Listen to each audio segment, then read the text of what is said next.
المنصه الكريمه. بنرحب بالساده الحضور. بنرحب بالسيد اللواء ايمن الشريف السكرتير العام لمحافظه الدهاليه، شرفتنا يا فندم. بنرحب بالسيد المستشار ياسر سعيد وكيل وزاره القوى العامله للدهاليه. بنرحب بالاستاذه الدكتوره نسرين صلاح عمر عضو مجلس النواب.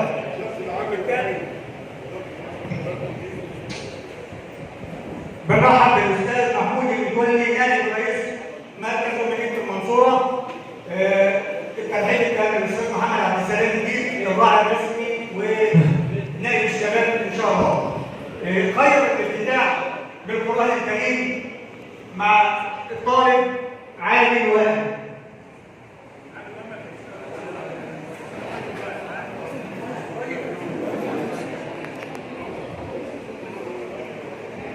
أعوذ بالله من الشيطان الرجيم.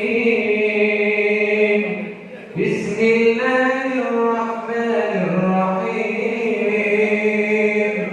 هل أتى على الإنسان حين من الدهر لم يكن شيئا مذكورا. إنا خلقنا الإنسان من نطفة أمشاج نبتليه فجعلناه سميعا بصيرا. إنا هديناه السبيل إما شاكرا وإما كفورا. إنا أعتدنا للكافرين سلاسل وأغلالا وسعيرا. إن الأبرار يشربون من كأس كان مزاجها كافورا. عينا يشرب بها عباد الله. عينا يشرب بها عباد الله يفجرونها تفجيرا. يوفون بالنذر ويخافون يوما كان شره مستطيرا. ويطعمون الطعام على حبه مسكينا ويتيما وأسيرا. إنما نطعمكم لوجه الله لا نريد منكم جزاء ولا شكورا. صدق الله العظيم. صدق الله العظيم. والان مع الكلمه مع معالي اللواء ايمن الشريف السكرتير العام لمحافظه الدهاليه، فليتفضل. بسم الله الرحمن الرحيم. طبعا برحب بحضراتكم الاول وسعيد طبعا بوجودي معاكم. طبعا ثاني فعاليه احضرها مع سياده النائبه اول مره في مصر في كلها. طبعا شايف العمل الخيري بسم الله ما شاء الله، وشايف ثاني مره برضه ببص فيها واجب على سياده النائبه توزيع المره اللي فاتت بدل خيارها. دلوقتي الفكره اللي هي برضه مليانه موضوع الكل بيتعلم السباق وبتاع. انا شايف هذا برضه يعني فكر كويس. ده بقى المرحله الجايه هو ده الموضوع. احنا بقى ما نستناش الحكومه، لا لازم هو بقى قد العقل الانتاج والخلافيه هو ده المستقبل عشان ما نقعدش ندور بقى على الخطه والكلام ده. فطبعا دورت ما شاء الله يعني كويسين وانا عملت في اي وقت. ربنا يكرمك. شكرا معالي اللواء ايمن الشريف السكرتير العام لمحافظه الدهاليه. والكلمه مع سياده المستشار ياسر سعيد وكيل وزاره القوى العامله بالدهاليه، فليتفضل. السلام عليكم. النهارده سعيد جدا ان انا شايف العدد الكبير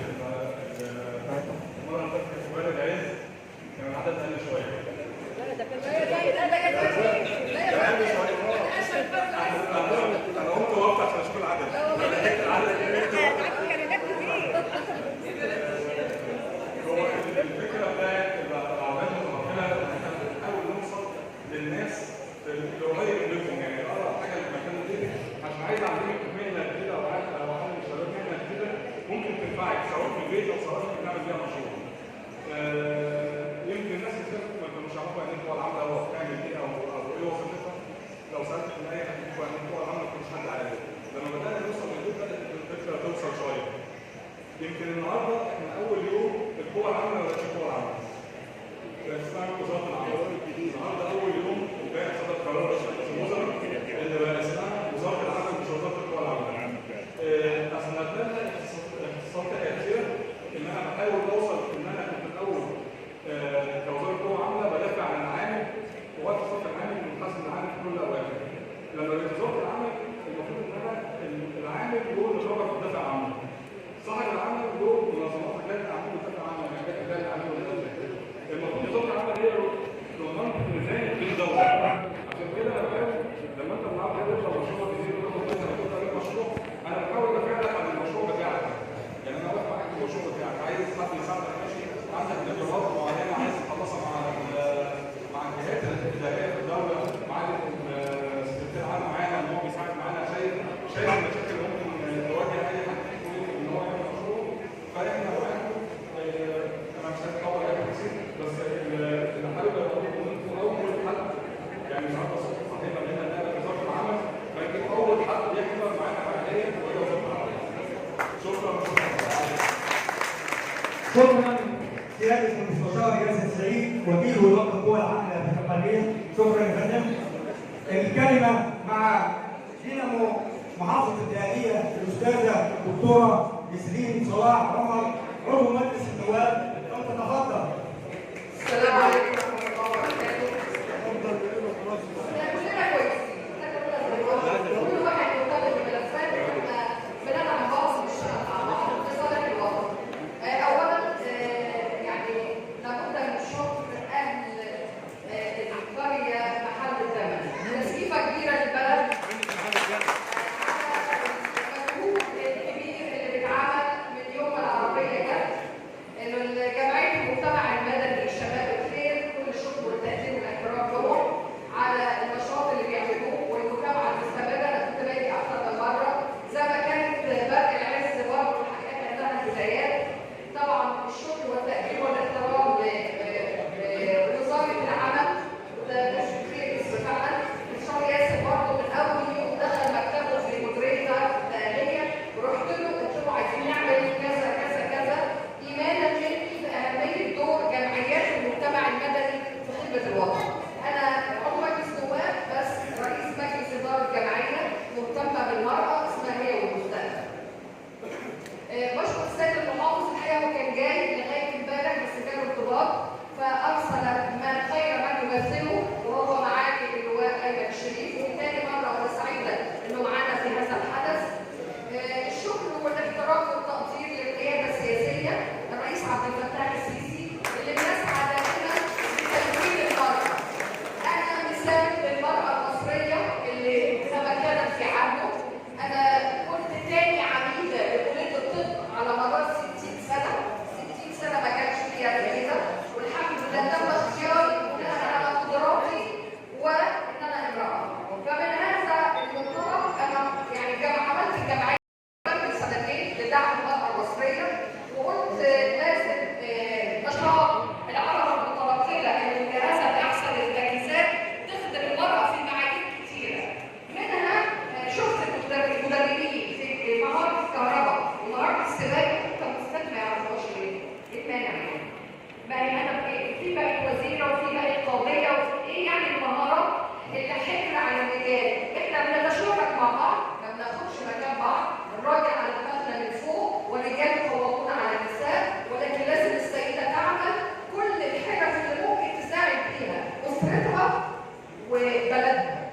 المرة دي لا أوجه تبرعي أو هديتي هي هديتي في مجال الحياكة لأن عرفت إن جمعية شباب الخير ستقوم بهذا وأنا قررت من دلوقتي لغاية ما نخلص التدريب يا معالي المستشار إن كل هدايانا للقرى هتكون في ملف السباكة والكهرباء. وأنا جبت على فكرة متدربة وسألتها اتعلمتي؟ قالت اتعلمت الحياكة والسباكة والكهرباء الثلاث دورات وبتشير بالمدربين بتشير بإخلاصه فنسقف المدربين.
الاستاذه الدكتوره نسرين صلاح عمر عضو مجلس النواب ومندوب محافظه الدقهليه. قبل ما ناكل نبذه بسيطه عن العمل اللي تم في مدينه محل الدمنه، طبعا تحت اشراف السيد السكرتير العام لمحافظه الدقهليه والسيد معالي المستشار. بنرحب بالساده الاستاذ محمد السعيد رئيس جمعيه بني العز، الاستاذ محب السعيد، استاذ محب السعيد رئيس جمعيه بني العز. شرفتنا واستحيينا. بالتالي برضه بنرحب بالاستاذ بنو الوهابي رئيس الوحده المحليه مدينه محل الدمنه. بنرحب بالساده العاملين بالوحده المحليه وجميع المصالح الحكوميه. النبذه المختصره عن العمل اللي تم اللي من اجله احنا قاعدين النهارده، طبعا الفضل لله والقياده قيادتنا السياسيه ودور الهام اللي قامت بيه محافظه الدقهليه، واللي بينوم عنه النهارده دلوقتي السيد السكرتير العام والسيد معالي المستشار وكيل وزاره القوى العامه بالدقهليه. التوجيه جه من سياده النائبه لجمعيه الرعايه الاجتماعيه في محل الدمنه. تم تكليف مجموعه شباب الخير اللي هم لجنه من جوه جمعيه الرعايه. لجنه شباب الخير لجنه مجموعه شباب محترمه جدا مخلصه مالهاش اي انتماءات. بيقود المجموعه دي الاستاذ حسن عبيده مصطفى تحت قياده الحاج عبد الكريم الدين، الاب الروحي للعمل الخيري في مدينه محل الدمنه،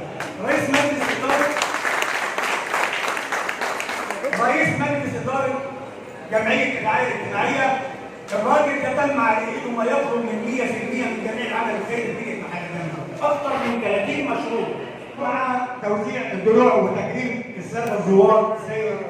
اتفضلي يا فندم. انا عايزه بس ارحب بضيف جانا دلوقتي الاستاذ احمد من جهاز تنميه المشروعات الصغيره والمتوسطه والمتناهيه الصغر. انا بحب دايما الاستاذ احمد يبقى موجود معانا في اي احتفاليه لتكريم مدربين ومدربين.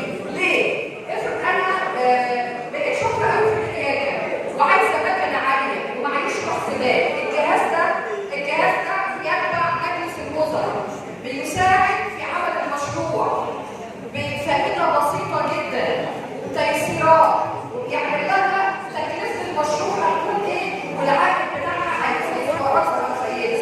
انا معاهم منذ فتره وبلاقيهم بيساعدوا الشباب ونوع من التصميم لخدمات الجهاز دايما بخليه يبقى حاضر معانا عشان في نهايه اللقاء عايزاكم تطلعوا قاعدين في حاجه مهمه هو عايزين تكلموا عليها بس بعد ما نوزع جايز عشان معاك ست اللواء يقعد هيتكلم معاكم، وكذلك شباب شغل تصميم اقرب برضه عايز يقعد معاك ونشوف الجمعيه. حضرتك هتقعد معانا حاجات لما توزع عشان الدوله محتاجه انت مننا، مش محتاجه انت محتاجه نشتغل مع بعض.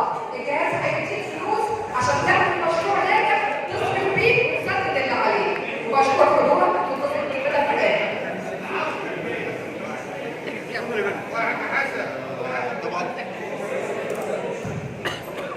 طبعا كلام الاول طبعا مثلا فوق طبعا برحب بعقد الاساس دي ومشكور على كل اللي عملوا طبعا، ودايما في كل منطقه لازم تلاقي جندي مسؤول، فاحنا بنقابل جندي موجود طبعا بنشكر امثال حضرتك دي طبعا بالموضوع احنا بنشرف موجوده والمستفيدين مساعدك اكتر من كده كمان ان شاء الله، والدعم من حضرتك لينا ان شاء الله كل حاجه كلنا واحد. انا برضه هحكي موجودي هنا اقول حاجه كده هي مش القريه هي مصر كلها. دلوقتي في قانون نزل خدمه للمحلات، قانون المحل العام. القانون ده حتى 11/12 بعد كده هيبقى في غرامات تصل ل 20,000 جنيه. القانون ده لصالح الناس اللي فاتحه محلات بدون تراخيص ومرخص. اللي بدون تراخيص حتى لو عوضوا 5 هيروحوا مركز التكنولوجي في القريه او في المركز، هيروح يقدم في اوراق بتطلب منه صوره البطاقه وعقد الايجار وعقد التمليك ومثلا هندسه المحل وشويه درجات كده بسيطه. حتى لو مكافاه هنديله رخصه مؤقته لمده 5 سنوات ب 1000 جنيه في السنه لحين تعديل اوضاع. فدي فرصه لكل الناس المخالفه على الاقل بدل ما تيجي بقى كل شويه مستني لما يجي حد يجي لك يجوزه عايز محتاج قاعد خايف تلاقي المراكب الاسلاك مقابل. لا كده انت امان مفيش بعد كده ولمده 5 سنوات وفرصه دي لغايه 11/12. فانا بتمنى من حضراتكم ان الناس كلها